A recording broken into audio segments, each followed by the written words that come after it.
మీకు స్టాక్ మార్కెట్‌లో ఇన్వెస్ట్ చేయాలని ఉందా? సో, ఏ ఏ స్టాక్స్ కొనాలో మీకు అర్థం అవ్వట్లేదా? ఈ ఈ వీడియోలో నేను కొన్ని క్వెరీస్ చెప్తాను. ఆ క్వెరీస్ యూజ్ చేసి అక్కడ ఫిల్టర్ చేసుకొని, ఆ ఫిల్టర్స్‌లో వచ్చిన కంపెనీస్ మీరు సేఫ్‌గా ఇన్వెస్ట్ చేసుకోవచ్చు. అండ్ ఎవరికైతే స్క్రీనర్ అనే వెబ్‌సైట్ గురించి మీకు ఫస్ట్ నుంచి ఐడియా లేదో, మీరు ఫస్ట్ వీడియో చూడండి. నా స్క్రీనర్ అనే ఫస్ట్ వీడియో ఉంటది. ఆ స్క్రీనర్ అనే ఫస్ట్ వీడియోలో చూసి, అక్కడ ఇంటర్ఫేస్ ఎలా ఉంది, లోపల ఏమేం టర్మ్స్ ఉంటాయి, ఏమేం ఫీల్డ్స్ ఉంటాయి, ఏమేం కాలమ్స్ ఉంటాయి, అవన్నీ తెలుసుకున్నాక ఈ వీడియో చూడండి. ఈ వీడియోలో నేను డైరెక్ట్‌గా క్వెరీస్ ఎక్స్‌ప్లెయిన్ చేస్తాను. సో, ఇది మన ఇంటర్ఫేస్. స్క్రీనర్ అనే వెబ్‌సైట్‌కి ఇంటర్ఫేస్ ఇలా ఉంటుంది. ఇక్కడ మనం స్క్రీన్స్ అని సెలెక్ట్ చేయాలి. స్క్రీన్స్ అని సెలెక్ట్ చేశాక ఇక్కడ క్రియేట్ న్యూ స్క్రీన్ అని ఉంటది. ఇక్కడ క్రియేట్ న్యూ స్క్రీన్ కొట్టాలి. ఇక్కడ మనకి ఇలా వస్తుంది. ఇక్కడ ఉంటది మీకు క్రియేట్ సెర్చ్ క్వెరీ. ఇక్కడ మనం ఆ క్వెరీ అనేది మనం రన్ చేయాలి. అండ్ ఫస్ట్‌ది నేనేం చెప్పాలనుకుంటున్నా అంటే, ఎప్పుడైనా ఒక కంపెనీని మనం ఆ కంపెనీ మార్కెట్ క్యాపిటలైజేషన్ చూడాలి. సో, ఫస్ట్ ఇక్కడ మీకు మార్కెట్ క్యాపిటలైజేషన్ అంటే ఏంటో తెలీదంటే, మార్కెట్ క్యాపిటలైజేషన్ అంటే ఏమీ లేదు. స్టాక్ మార్కెట్‌లో ఆ పర్టిక్యులర్ కంపెనీ వాల్యూ అంటే టోటల్ వాల్యూ ఎంత అని మార్కెట్ క్యాపిటలైజేషన్ అనే టర్మ్ మనకి చెప్తుంది. అంతే. అండ్ మనం ఎందుకు మార్కెట్ క్యాపిటలైజేషన్ యూజ్ చేస్తాము అండ్ ఎందుకు అది ఇంపార్టెంట్ అంటే దాన్ని బట్టి మనం తెలుసుకోవచ్చు. లైక్ ఆ కంపెనీ పర్టిక్యులర్ సైజ్ ఎంత ఉంది, లైక్ స్టెబిలిటీ అండ్ ఆ కంపెనీ రిస్క్స్ కూడా మనకు అర్థమవుతాయి. సో, మార్కెట్ క్యాప్ అనేది చాలా ఇంపార్టెంట్. ఇక్కడ మనకు మార్కెట్ క్యాపిటలైజేషన్‌లో కొన్ని కేటగరీస్ ఉంటాయి. గ్రేటర్ దాన్ 20 క్రోర్స్ ఉంటే దాన్ని మనం లార్జ్ క్యాప్ అంటాం. 5,000 క్రోర్స్ నుంచి 10,000 క్రోర్స్ ఆ రేంజ్‌లో ఉన్న దాంట్లని మనం మిడ్ క్యాప్ అంటాం. 500 క్రోర్స్ నుంచి 5,000 క్రోర్స్ వరకు ఆ రేంజ్‌లో ఉన్న స్టాక్స్ అన్ని మనం స్మాల్ క్యాప్స్ అంటాం. అండ్ లెస్ దాన్ 500 క్రోర్స్ ఉండేటివి మనం వాటిని మైక్రో క్యాప్స్ అంటాం ఆర్ నానో క్యాప్స్ అంటాం. అవి చాలా అంటే చాలా రిస్క్ ఎక్కువ. బిగినర్ మీరు దాంట్లోకి వెళ్ళకండి. నేను చెప్పాలనుకుంది ఏంటంటే బిగినర్‌కి సేఫెస్ట్ అండ్ లో రిటర్న్స్. ప్రెజెంట్ మీకు లో రిటర్న్స్ వచ్చినా పర్లేదు కానీ సేఫ్‌గా ప్లే చేయాలనుకుంటే better you go with large cap. So, ఇక్కడ నేను మార్కెట్ ఇక్కడ నేను మార్కెట్ క్యాప్ గ్రేటర్ దాన్ 10,000 అని ఇస్తాను. 10,000 అంటే మనకు మిడ్ క్యాప్ స్టాక్స్ కూడా వచ్చేస్తాయి. ఇది చూడండి గ్రేటర్ దాన్ 20,000 తీసుకుందాం అనుకున్నాను. కానీ 10,000 క్రోర్స్ ఉండేలాగానే చూసుకోండి. ఇక్కడ నేను రన్ దిస్ క్వెరీ అని కొడతాను. చూడండి. ఇక్కడ మనకి ఇవన్నీ స్టాక్స్ వచ్చాయి. ఇక్కడ చూడండి 552 కంపెనీస్ మనకు లిస్ట్ అయ్యాయి.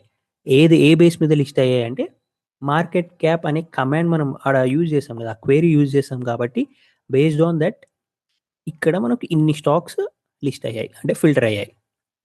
చూడండి మార్కెట్ క్యాప్ గ్రేటర్ థాన్ 10,000 ఇచ్చాం కాబట్టి చూడండి 10,000కి ఏవైతే ఉన్నాయో అవన్నీ మనకొచ్చేస్తాయి. ICICI, TCS, Hindustan zinc, LG electronics, Castrol India ఇక్కడ చూడొచ్చు మీరు ఇవన్నీ మనకు లిస్ట్ అవుతాయి. బ్రిటానియా, ఐఆర్ఎఫ్సి, ఐఆర్టీసీటీ, బ్రిటానియా ఇవన్నీ మనకి ఇక్కడ ఫిల్టర్ అయ్యాయి. సో, అండ్ మనం నెక్స్ట్ క్వెరీ కొడదాం. ఎందుకు గ్రేటర్ దాన్ సింబల్ ఇచ్చాను అంటే 10,000 పైన ఉన్న కంపెనీస్ మార్కెట్ క్యాప్ మనకు కావాలి. కిందివన్నీ మాకొద్దు అని మనం పర్టిక్యులర్‌గా ఒక క్వెరీ యూజ్ చేసి మనం ఎగ్జిక్యూట్ చేస్తున్నాం. సో, మనం గ్రేటర్ దాన్ సింబల్ యూజ్ చేస్తున్నాం. మీకు లెస్ దాన్ 500 క్రోర్స్ కావాలి అనుకుంటే market capitalization less than 500 crores అని కొడితే మనకప్పుడు అవన్నీ చిన్న కంపెనీస్ వస్తాయి. లెస్ దాన్ 500 క్రోర్స్ అంటే మనకన్నీ మైక్రో క్యాప్స్ అనే కంపెనీస్ వస్తాయి. చూడండి 3,344 స్టాక్స్ ఉన్నాయి. ఇవన్నీ స్మాల్ క్యాప్. అంటే చూడండి ఇక్కడ చాలా రిస్క్ ఎక్కువ ఇవన్నీ. మాక్సిమం అన్ని నెగెటివ్స్‌లోనే ఉంటాయి ప్రాఫిట్స్ అన్ని. ఎందుకంటే ఇవి చాలా రిస్క్ ఎక్కువ. ఇవి చాలా చిన్న కంపెనీస్ ఇవి. మైక్రో క్యాప్స్ ఇవి. సో, మనం యాస్ ఎ బిగినర్‌గా ఇవన్నీ మీరు యూజ్ చేయకండి. Greater than 10,000 or greater than 20,000 use చేసుకోండి. అప్పుడు మీకు లార్జ్ కంపెనీస్ వస్తాయి. లార్జ్ క్యాప్‌వి చూడండి 352 ఇప్పుడు గ్రేటర్ దాన్ 20,000 కొట్టాను. చూడు మనకు అన్ని స్ట్రాంగ్ కంపెనీస్ వస్తాయి. హిందుస్థాన్ ఇవన్నీ మంచి కంపెనీస్. సో, నేనిక్కడ ఒక పాయింట్ మెన్షన్ చేయాలనుకుంటున్నాను. మిడ్ క్యాప్స్ కంపెనీస్ నుంచి స్టార్ట్ చేసినా కూడా యాస్ ఎ బిగినర్‌కి మీకు బెస్టే. ఎందుకంటే అవి ఆల్రెడీ ఒక ఒక స్టెప్ అహెడ్‌లో ఉన్నాయి. లైక్ లార్జ్ క్యాప్ అవ్వనీకి ఒక స్టెప్ అహెడ్‌లో ఉన్నాయి కాబట్టి మీరు మిడ్ క్యాప్ కంపెనీస్ నుంచి స్టార్ట్ చేసినా పర్లేదు. అండ్ నేనిక్కడ క్లియర్‌గా మెన్షన్ చేయాలనుకుంటుంది ఏంటంటే, ఇప్పుడు నేను చెప్పే టర్మ్స్ ఇప్పుడు మార్కెట్ క్యాపిటలైజేషన్ అయినా, నెక్స్ట్ ఏ టర్మ్స్ అయినా నేను చెప్పాలనుకుంటుంది, ఏవి సింగిల్‌గా అప్లై చేయకండి. ఓన్లీ వన్ టర్మ్ బేస్ మీద అప్లై చేయదండి. ఇప్పుడు నేను మార్కెట్ క్యాప్ చెప్పాను. జస్ట్ మీరు మార్కెట్ క్యాప్ అని కొట్టేసి రన్ దిస్ క్వెరీ అని చెప్పి ఇక్కడున్న స్టాక్స్ ఈ 352 ఉన్న స్టాక్స్ ఏదో ఒకటి ఇన్వెస్ట్ చేస్తే పెరుగుతదా? అట్లా కాదు. నేను ఇది ఒక్క టర్మ్. ఇది ఫస్ట్ టర్మ్ అంతే. ఇది ఫస్ట్ టర్మ్. ఓన్లీ మనం వన్ టర్మ్ యూజ్ చేసుకొని మనం ఎప్పుడు స్టాక్స్‌లో ఇన్వెస్ట్ చేయకూడదు. ఒక 2, 3 టర్మ్స్ ఆర్ 4, 5 టర్మ్స్ యూజ్ చేసి అక్కడ మనం ఆ క్వెరీ అనేది రన్ చేసి ఆ స్టాక్స్‌ని ఫిల్టర్ చేసుకొని అప్పుడు మనం ఇన్వెస్ట్ చేయడం బెస్ట్ అవుతుంది. సో, ఇక్కడ నేను ఈ పాయింట్ హైలైట్ చేయాలనుకున్నాను. మనం చూసుకోవాల్సింది ఇది చాలామంది చెప్పరు. కానీ నేనెందుకు ఇక్కడ మెన్షన్ చేయాలనుకుంటున్నా అంటే promoter holding. Promoter holdings. Promoter holdings అంటే ఏంటంటే ఆ కంపెనీ ఓనర్స్ వాళ్ళ ఓనర్స్ కావచ్చు, సబ్ ఓనర్స్ కావచ్చు, ఎవరైనా కావచ్చు ప్రమోటర్ హోల్డింగ్స్. అంటే వాళ్ళ దగ్గర ఎక్కువ పర్సెంట్ స్టాక్స్ ఉండాలి. ఎందుకంటే వాళ్ళ కంపెనీలో వాళ్ళకి కొంచెం స్టేక్ ఎక్కువ ఉండాలి. అప్పుడే కదా మనకు కూడా కాన్ఫిడెన్స్ వస్తది. ఇప్పుడు వాళ్ళ దగ్గర హై హోల్డింగ్స్ ఉన్నాయనుకో, మనకేమనిపిస్తది? ఓహో! ప్రమోటర్ కాన్ఫిడెన్స్ వాళ్ళకే ఎక్కువ ఉంది కాబట్టి మనం కూడా ఇన్వెస్ట్ చేయొచ్చు. సేఫ్‌గా ప్లే చేసుకోవచ్చు అని మనం ఇన్వెస్ట్ చేయాలని మనకు కూడా అనిపిస్తుంది. లేదు లో హోల్డింగ్స్ ఉన్నాయనుకో, మనం అనుకుంటాం గదా! లైక్ రిస్క్ ఎక్కువ. వాళ్ళ కంపెనీ మీద వాళ్ళకే నమ్మకం లేకుంటే మనం ఎలా ఇన్వెస్ట్ చేయాలి అన్న థాట్ మనకు కూడా ఉంటది కాబట్టి, ఎప్పటికైనా ప్రమోటర్ హోల్డింగ్స్ గ్రేటర్ థాన్ 50 ఉన్నట్టు చూసుకోండి. ఇక్కడ and promoter holdings. Promoter holdings greater than 50 ఉండేటట్టు చూసుకోండి.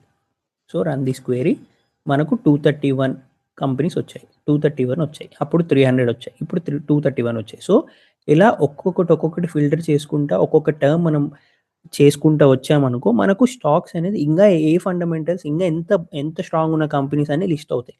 సో, ఇక్కడ నేను ప్రమోటర్ హోల్డింగ్స్ గ్రేటర్ థాన్ 50 ఇచ్చాను కాబట్టి ఇక్కడ చూడొచ్చు ప్రమోటర్ హోల్డింగ్స్ మనకన్నీ గ్రేటర్ థాన్ 50 ఉన్నటివే వచ్చాయి. చూడండి 87, 50, 61, 74 అట్లా. మనకు గ్రేటర్ థాన్ 50 ఉన్న స్టాక్స్ మనకు ఫిల్టర్ అయ్యి వస్తాయి. ఎందుకు మనకు ప్రమోటర్ హోల్డింగ్స్ చాలా ఇంపార్టెంట్ అంటే, ప్రమోటర్ హోల్డింగ్స్ ఉంటే మనకు కూడా ఒక సేఫ్ ఉంటది. అండ్ ఇంకొకటి ఇప్పుడు నేను ఇక్కడ 50 అని ఇచ్చాను. ఇప్పుడు ఈడ ప్రమోటర్ హోల్డింగ్స్ 50 అని ఇచ్చాను.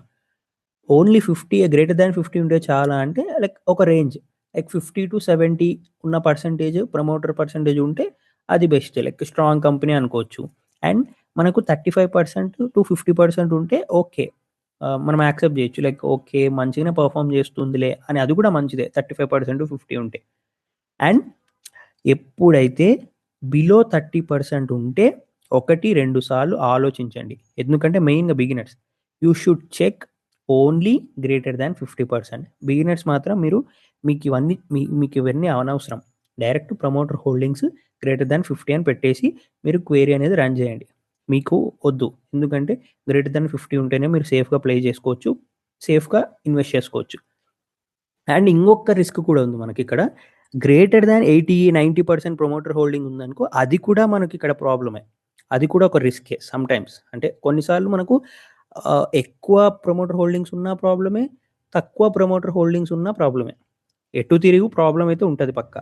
ఎందుకంటే ఎందుకు గ్రేటర్ థాన్ 90 ఉంటే మనకు రిస్క్ అంటే, వాళ్ళు ఈజీగా ప్రైస్ అనేది మానిప్యులేషన్ చేస్తారు.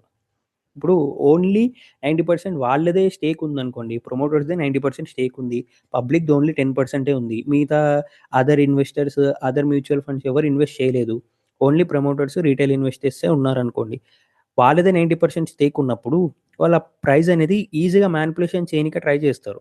సో, టూ మచ్ ప్రమోటర్స్ ఉన్నా గూడా మీరు రెడ్ ఫ్లాగ్ అనేది గుర్తుపెట్టుకోండి. అదొక రెడ్ ఫ్లాగ్ అని మీకు ఐడియా రావాలి. సో, ఏదున్నా సేఫ్‌గా ప్లే చేయండి.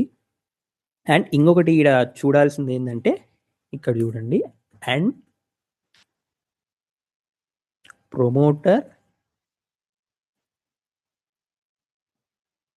Pledged percentage. ప్లెడ్జ్డ్ పర్సెంటేజ్ అంటే సింపుల్‌గా చెప్పాలంటే, వాళ్ళ దగ్గర ఇప్పుడు ప్రమోటర్స్ వాళ్ళకి డబ్బులు అవసరం ఉన్నప్పుడు లేక బిజినెస్ డెవలప్ చేయాలనుకున్నప్పుడు వాళ్ళు ఏం చేస్తారంటే మరీ ఎమర్జెన్సీ నీడ్ ఉంది అంటే వాళ్ళు ఏం చేస్తారు వాళ్ళ దగ్గర ఉన్న షేర్స్ని కుదబెడతారు. దాన్నే ప్లెడ్జ్డ్ అంటాం మనం. అంటే కుదబెడతారు. అప్పు కుదబెట్టి ఆ షేర్స్ని వాళ్ళు అప్పు తెచ్చుకుంటారు. సో దాన్ని మనం ప్లెడ్జ్డ్ పర్సంటేజ్ అంటాం. పర్సంటేజ్ అనేది ఈక్వల్ టు జీరో ఉండాలి. అంటే జీరో ఉండాలి, ఎక్కువ ఉండకూడదు. జీరో పైన ఉంటే కూడా మనకు ఎప్పటికీ డేంజరే. రన్ ది స్క్వేర్ అని కొడతాం. చూడండి ఇక్కడ మనకు ప్లెడ్జ్డ్. ఈ ఎవరైతే ఈ కంపెనీ ప్రమోటర్స్ ఉన్నారో వాళ్ళు ఎక్కడ కుదబెట్టలేదు. చూడండి అన్ని జీరో జీరో జీరో ఉన్నాయి. ఎందుకంటే మనం ఇక్కడ ఫిల్టర్ జీరో ఇచ్చాం కాబట్టి మనకు అన్ని జీరో ఉన్నవే వస్తాయి. అండ్ ఇక్కడ 193 స్టాక్స్ వచ్చాయి. అంటే 193 కంపెనీస్ వచ్చాయి. సో మనం ఒక్కొక్కటి ఫిల్టర్ చేసేదాన్ని బట్టి మనకి ఇక్కడ స్టాక్స్ కూడా ఫిల్టర్ అయ్యి వస్తాయి. చూడండి ఇక్కడ మనకు 193 స్టాక్సే వచ్చాయి. So each term is important. ఇక్కడ మనం మార్కెట్ క్యాపిటలైజేషన్ కొట్టినప్పుడు కొన్ని వచ్చాయి, అండ్ ప్రమోటర్ హోల్డింగ్ కొట్టేటప్పుడు కొన్ని వచ్చాయి, అండ్ ప్లెజ్డ్ పర్సంటేజ్ కొట్టినప్పుడు కొన్ని వచ్చాయి. సో ఎవ్రీ టర్మ్, ఇక్కడ ఈచ్ అండ్ ఎవ్రీ టర్మ్ అనేది ఇంపార్టెంట్. కాకపోతే ఇట్లా కంబైన్ చేసుకుంటే టర్మ్స్ ఏం కాదు. ఓన్లీ ప్లెజ్డ్ పర్సంటేజ్తో మీరు ఫిల్టర్ చేసి స్టాక్స్ కొనకూడదు, అండ్ ఓన్లీ ప్రమోటర్స్ హోల్డింగ్స్ చూసి మీరు స్టాక్స్ కొనకూడదు, ఓన్లీ మార్కెట్ క్యాపిటలైజేషన్ చూసి మీరు స్టాక్స్ అనేది కొనకూడదు. So all these terms are very important. Pledged percentage less than 10 ఉన్నా కూడా ఓకే, పర్లేదు. కానీ మీరు ఏమేమి చూసుకోవాలి, ఆ పర్టికులర్ కంపెనీకి సేల్స్ అవుతున్నాయా, గ్రోత్ కూడా ఉందా. సింపుల్గా చెప్పాలంటే ప్రమోటర్ హోల్డింగ్స్ 50-70% ఉండి ప్లస్ 0 to లో ప్లెడ్జింగ్, అంటే జీరో ఉండొచ్చు, కొంచెం ఒక 10%, ఒక 20% లోపు ఉన్న ప్లెడ్జింగ్ ఏం కాదు, అప్పుడు సేఫ్ జోన్ అనుకోవచ్చు. ఎప్పుడైతే గ్రేటర్ దాన్ 11%, అంటే 11% కన్నా ఎక్కువ ఉంటే ప్లెడ్జ్డ్ పర్సంటేజ్, అప్పుడు మీరు, ఎందుకంటే మొత్తం వాళ్ళు ఉన్న వాళ్ళ స్టేక్ అంతా తీసుకుపోయి కుదబెడితే నీకు అక్కడ వాళ్ళకే డౌట్, లైక్ వాళ్ళకే వాళ్ళ మీద కాన్ఫిడెన్స్ లేదు. So that is the not right thing. So ఈ 3 టర్మ్స్ మీకు అర్థమైనాయి అనుకుంటున్నాను. ఇక్కడ నేను 3 టర్మ్స్ చెప్పాను: market capitalization, promoter holding and pledged percentage. ఈ 3 టర్మ్స్ మీరు గుర్తుపెట్టుకోండి. అండ్ ఈ క్వైరీస్ నేను ఎగ్జిక్యూట్ చేసినట్టు మీకు అర్థమైనాయి అనుకుంటున్నాను. ఇక్కడితో ఈ వీడియో ఎండ్ చేస్తాను. నెక్స్ట్ అప్కమింగ్ వీడియోస్లో ఇంకా కొన్ని టర్మ్స్ యూస్ చేసి నేను ఇక్కడ క్వైరీస్ ఎగ్జిక్యూట్ చేసి మీకు రన్ చేసి చూపిస్తాను. అప్పుడు మీకు ఇంకా క్లియర్ అర్థమవుతుంది ఏమేమి కంపెనీస్ ఫిల్టర్ అవుతున్నాయని. అన్నీ ఒకేసారి టర్మ్స్ నేర్చుకుంటే కూడా మీకు ప్రాబ్లం అవుతుంది, అంటే కన్ఫ్యూజ్ అవుతారు. సో నేను నెక్స్ట్ వీడియోలో ఇంకా క్లియర్గా అన్ని టర్మ్స్ ఎక్స్ప్లెయిన్ చేస్తాను. అండ్ లాస్ట్ ఫైనల్ వీడియోలో అన్నీ ఇక్కడ ఉన్న టర్మ్స్ అండ్ నెక్స్ట్ డిస్కస్ చేసే టర్మ్స్ అన్నీ ఒకే క్వైరీగా రన్ చేసి అప్పుడు స్టాక్స్ ఫిల్టర్ అయినట్టు మీకు డిస్ప్లే చేసి చూపిస్తాను. అండ్ ఇది నేను ఒక 2-3 వీడియోస్ లాగా చేస్తాను. లైక్ ఎందుకంటే ఒకే వీడియో మరీ లెంత్ ఎక్కువ అవుతుంది, నియర్లీ 40-45 మినిట్స్ అవుతుంది. సో నేను స్ప్లిట్ చేసి 3 వీడియోస్ లాగా కన్వర్ట్ చేసి ఎక్స్ప్లెయిన్ చేస్తా. అప్పుడు ఇంకా మీకు క్లియర్గా అర్థమవుతుంది. అండ్ ఒక్కొక్క వీడియో మీకు చూస్తే ప్రాక్టికల్గా అండ్ నేను చెప్పే థియరీ దాన్ని బట్టి మీకు ఇంకా క్లియర్గా అర్థమవుతుంది. Okay, so thank you. Video నచ్చితే లైక్ చేయండి, మన ఛానల్ని సబ్స్క్రైబ్ చేసుకోండి. See you in the next video.